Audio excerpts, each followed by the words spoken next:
You're watching News 12, serving Westchester and the Hudson Valley. Now, Newsmakers.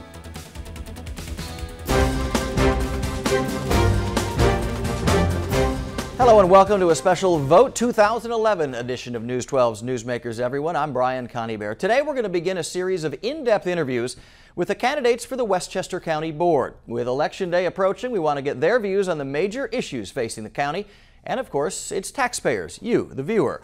Let's begin, appropriately enough, in the 1st Legislative District, where some changes were made this year because of redistricting.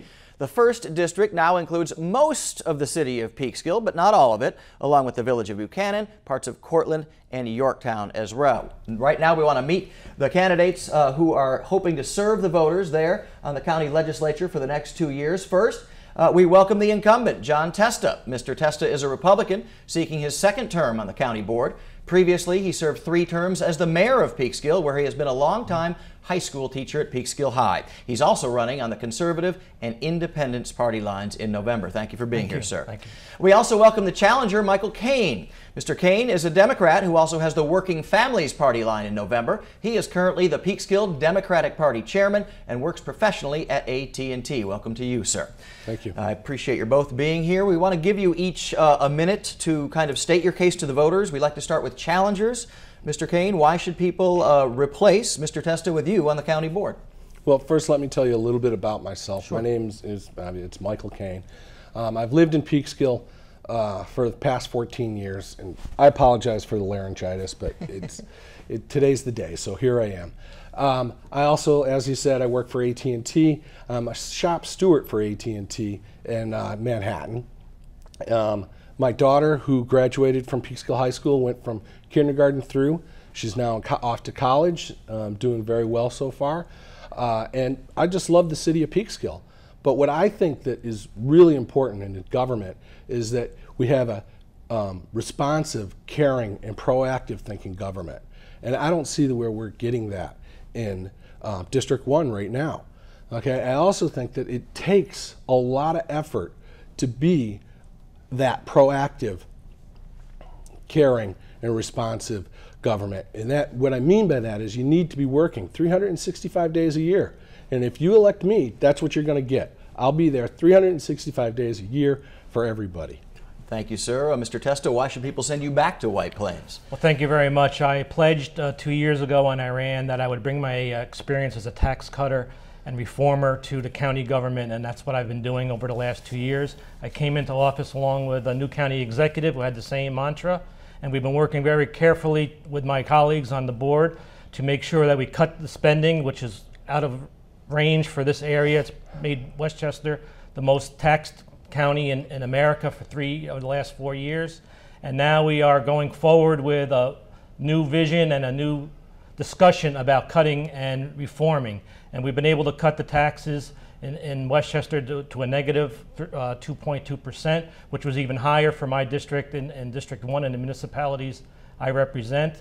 And I've been delivering for the communities as well as for the county at large, and I'm looking forward to having 2 more years to continue. No one works harder than me. Anyone who knows me from office as mayor knows that I put in over and above what is expected for a person in the position that I have, and I work very hard for the people I represent, and they know that, and I'm looking forward for 2 more years. I think one of the biggest issues in virtually all 17 legislative districts is the property tax burden. We know that the county portion of your tax bill is only 18 or 20%, but still people want to cut spending at the county level.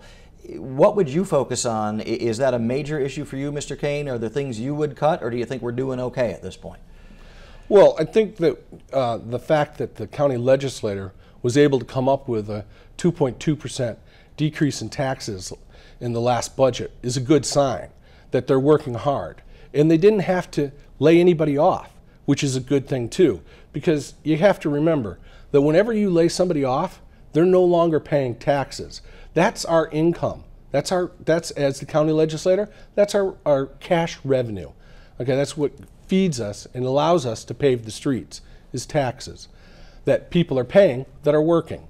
I don't think that there's anything in particular that I would be looking at to cut but I do think that there are some ways we can clean up and make some of the departments work a little better. What's your take? I have to make a comment here. Sure. That my opponent has repeatedly said that he's a tax cutter, but everybody that lives in the city of Peekskill, where I do, knows how much he raised taxes on the citizens of Peekskill while he was there. In just a 2-year period, 30% the taxes went up. Mr. Testa, I trust you want to respond to that. And also, when it came to voting for that 2.2% decrease, Mr. Testa didn't want to do that. What he wanted to do was rubber stamp Mr. Astorino's budget, which was only 1% thereabouts. Yeah. So go ahead, Mr. Testa, respond to all that. First of all, I'm glad my opponent thinks I did a good job these past 2 years in cutting the taxes, which I said I would do. My last 3 years in the city of Peekskill as mayor, we had a 0% tax increase. And I'm sorry he wanted to bring up the city of Peekskill issues. When I left as mayor, I left not only 3 years in a row of 0%, but I also left a $10 million reserve that the present administration, who he supports, has spent. $7 million of that has destroyed the city finances. And exactly just a couple weeks ago, the city manager there even said they're on the verge of bankruptcy. So I think I left a very good legacy in Peekskill, and people who live there know that. As for the county, there's always more to cut. We cut $30 million, we reduced the size of the county government by 10%. We got a negative 2.2. As the county board, he doesn't understand the process. What comes down from the county executive is his budget, which we reviewed, and then we amended that budget to be a negative 2.2. So we have a final vote at the end. There was no vote on the first budget. There's a budget process which maybe he'll read about and learn about someday. But for cutting, we need to cut more than the $30 million. We've only cut $30 million. The supermajority put back in $30+ million in spending. The county executive has proposed $52 million in cuts just to the 10% to 20% reduction by department. We're restructuring the finances at the county level for another $30-some million reduction. So there's another $20 or $25 million we have to find, and that's going to be the tough choices that have to be made. And that comes to my next question. Where do you stand on making unionized Westchester County workers pay for part of their health care? Because that's turning into a huge issue in White Plains. What do you think about that? Well, what we have done in the past 2 years, the non-represented employees have contributed, and that was a process of compromise between the administration and the Board of Legislators. And now the negotiation process will begin, and the collective bargaining, which I support, will bring about whatever agreement that can be made between the administration and the unions, just like the governor did, Cuomo. He did the same thing, and they came out with a satisfactory result, and I believe the same thing will happen on the county level. You believe that the union members should pay for part of their health care costs? I believe there should be some discussion about it. Everything's on the table, and I think that's what will be part of the discussion during negotiations. I don't think we should negotiate in public in this kind of a forum, but I will support the collective bargaining process and what that results. Well, we love negotiating on TV, yes, by the way, but that's us TV guys. Where do you stand? You I'm obviously are a shop steward. I'm a shop steward for CWA. I'm not going to tell any union member that they should give up anything that they've fought hard for over the years. Okay? And I find it quite, I don't know what the word is, but John is a 30-year teacher, has been living off the public as a public teacher for 30 years. And when he gets to the county legislator, he's going to turn around and say union employees have to give back and have to start paying for health insurance. I want to know if he's going to say that to all of the teachers that live in Westchester County too, that are union teachers.